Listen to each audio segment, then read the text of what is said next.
Hi friends, మేమైతే హ్యాపీగా ఉన్నాము. మీరు కూడా హ్యాపీగా ఉండాలని మనస్ఫూర్తిగా కోరుకుంటూ welcome to Santosh.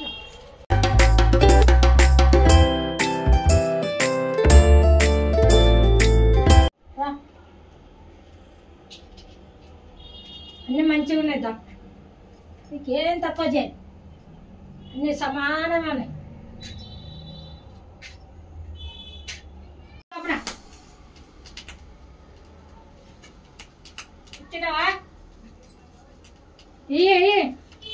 My sucks కుదిలో అంత మంచిగా మొప్పండి.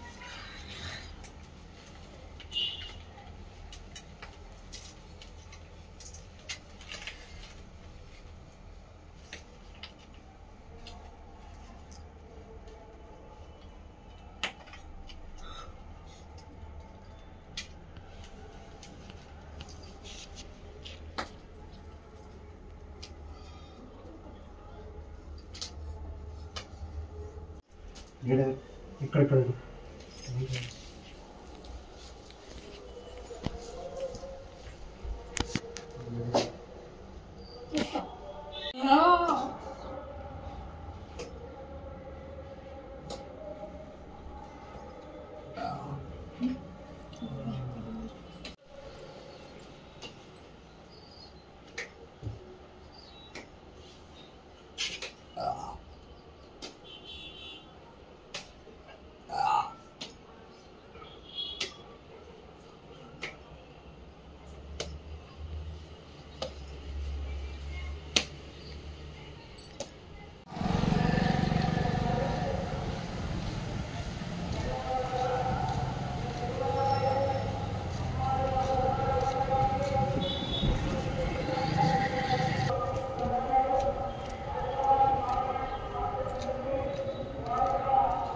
चक्का पूछ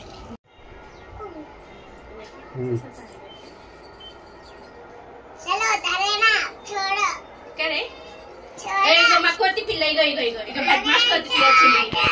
ఇగో మా చిన్నాడ పట్టుతోటి మా కోతి పిల్ల వచ్చింది. ఈమె పెద్దామె చిన్నామె పెద్ద గమ్మని కట్టిగా చిన్నది ఇగో ఫోన్ చలో ఇది బోనాల పండుగ స్పెషల్. చూపెట్టమ్మా డేంపో మెహందీ ఎడ పెట్టుకున్నావా మనం? ఇగో మెహందీ సింపుల్ గా పెట్టుకున్నా, అంతేం పెట్టుకోలేదు. నార్మల్ ఆషాఢం కదా పెట్టుకోవాలి. ఈ చేతికి ఏం పెట్టుకోలేదు ఎందుకంటే ఆఫీస్లో తంబు రావాలి కాబట్టి. సో ఇది పెట్టుకోలేదు, జస్ట్ ఇంతే. ఇంకా ఇంకా అంతేనా? ఇంకా కాళ్ళు కూడా పెట్టుకున్నాను ఇలా. అయ్యో ఇది మా అత్తమ్మ మా మ్యారేజ్ అప్పుడు, ఇది ఎంగేజ్మెంట్ అప్పుడు వేస్తారనమాట. ఇట్లా మూడు చెడీలు ఇవి వచ్చేసి పెట్టగొలుసులు ఇవి. సో ఇలా పసుపు పెట్టుకొని మైదాకు పసుపు నెయిల్ పాలిష్ ఇలా 5 వేళ్ళకి పెట్టుకోవాలన్నమాట మా దగ్గర. సో ఇలా ఇది ఇలా రెడీ అవ్వాలి మొత్తం. అన్ని ఆభరణాలన్నీ ఆభూషణాలన్నీ తీసుకొని బోనం ఎత్తుకొని ఇలా ఉండాలన్నమాట బోనాలప్పుడు ఇది. ఓకే, సో ఫ్రెండ్స్ బోనాల పండుగ అయిపోయింది. ఇంకా రేపైతే జాతర.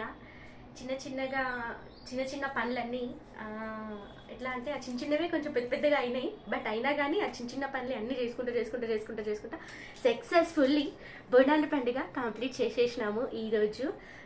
హోల్ సిటీ మొత్తం ఈరోజే బోనాలు.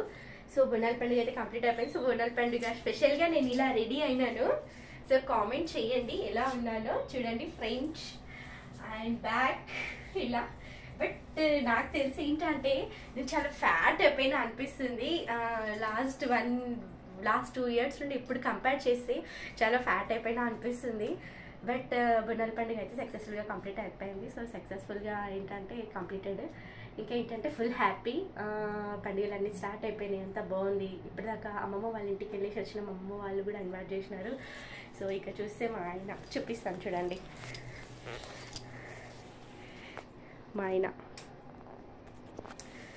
ఇక్కడ నుండి కనిపించారు, ఇక్కడ వస్తే కనిపిస్తారు ఇలా. Hi friends. ఇంకా మా ఆయన కూడా రెడీ అయిపోయినారు. అయిపోయింది. ఇంకా ఎట్లా అంటే బొర్ర వచ్చేసింది, అలసిపోయినాం అన్నమాట ఇద్దరము. సో బోనాల పండుగ సక్సెస్ఫుల్లీ కంప్లీట్ అయిపోయింది. ఇంకా ఇద్దరం అలసిపోయినాము బాగా. ఎలా ఉంది మా కాంబినేషన్ చెప్పండి. ఇంకా ఏమంటారు, పోతురాజులతోటి దెబ్బలు పడతాయి అనుకున్నాను, మా ఆయనకి దెబ్బలు పడలేదు పోతురాజులతోటి. చెప్పు ఇంకేమైనా చెప్తావా బోనాల గురించి? సూపర్వా. సో బోనాల పండుగ జరుపుకోవడం వల్ల యాంటీబయాటిక్గా కూడా చాలా యూస్ఫుల్ అనేసి అంటారు. ఎలా అంటే ఆ యాపాకులోనే ఎంతో ప్రొటెక్షన్ ఉంటుంది. మన బాడీకి కావాల్సిన ప్రొటెక్షన్ ఎంతవరకు కావాలో అంతకంటే ఎక్కువే ప్రొటెక్ట్ చేస్తుంది. సో ఇది కూడా ఒక రకంగా చూసుకుంటే సైంటిఫిక్లీ అని అనుకోవచ్చు, ప్రొటెక్షన్ అనేసి అనుకోవచ్చు. సో ఇలా నేను నాకు ప్రాపర్గా చెప్పడానికి వస్తలేదు, బట్ మొత్తానికైతే అమ్మవారి జాతర అనేది చేయడం వల్ల చాలా సేఫ్ జోన్లో ఉంటాము అనేసి అదొక్కటి మాత్రం అంతవరకు అయితే తెలిసి. ఇంకా నీకు ఏమైనా తెలిసి ఉంటే చెప్పు. వర్షాకాలం కాబట్టి ఆషాఢ మాసం వర్షాకాలం వస్తుంది. అప్పుడు ఈ వర్షాల వల్ల దోమలు కొన్ని క్రిములు వస్తాయి కదా, అవి వేపాకు ద్వారా మనకి అవి నయమైపోతాయి. సో మేము సైంటిఫిక్గా ఆలోచిస్తే ఆ వేపాకు మనం సాకబెట్టడం ఉంటాయి కదా, వేపాకు నీళ్ళలో తడిపి సాకబెడతాం. ఆ సాకబెట్టడం ద్వారా ఏమన్నా క్రిములు బ్యాక్టీరియాస్ ఉంటాయి కదా, అవి చనిపోతాయి. ఫ్రెండ్స్ మళ్ళీ ఒక మంచి వీడియోతో కలుస్తాం. బాయ్.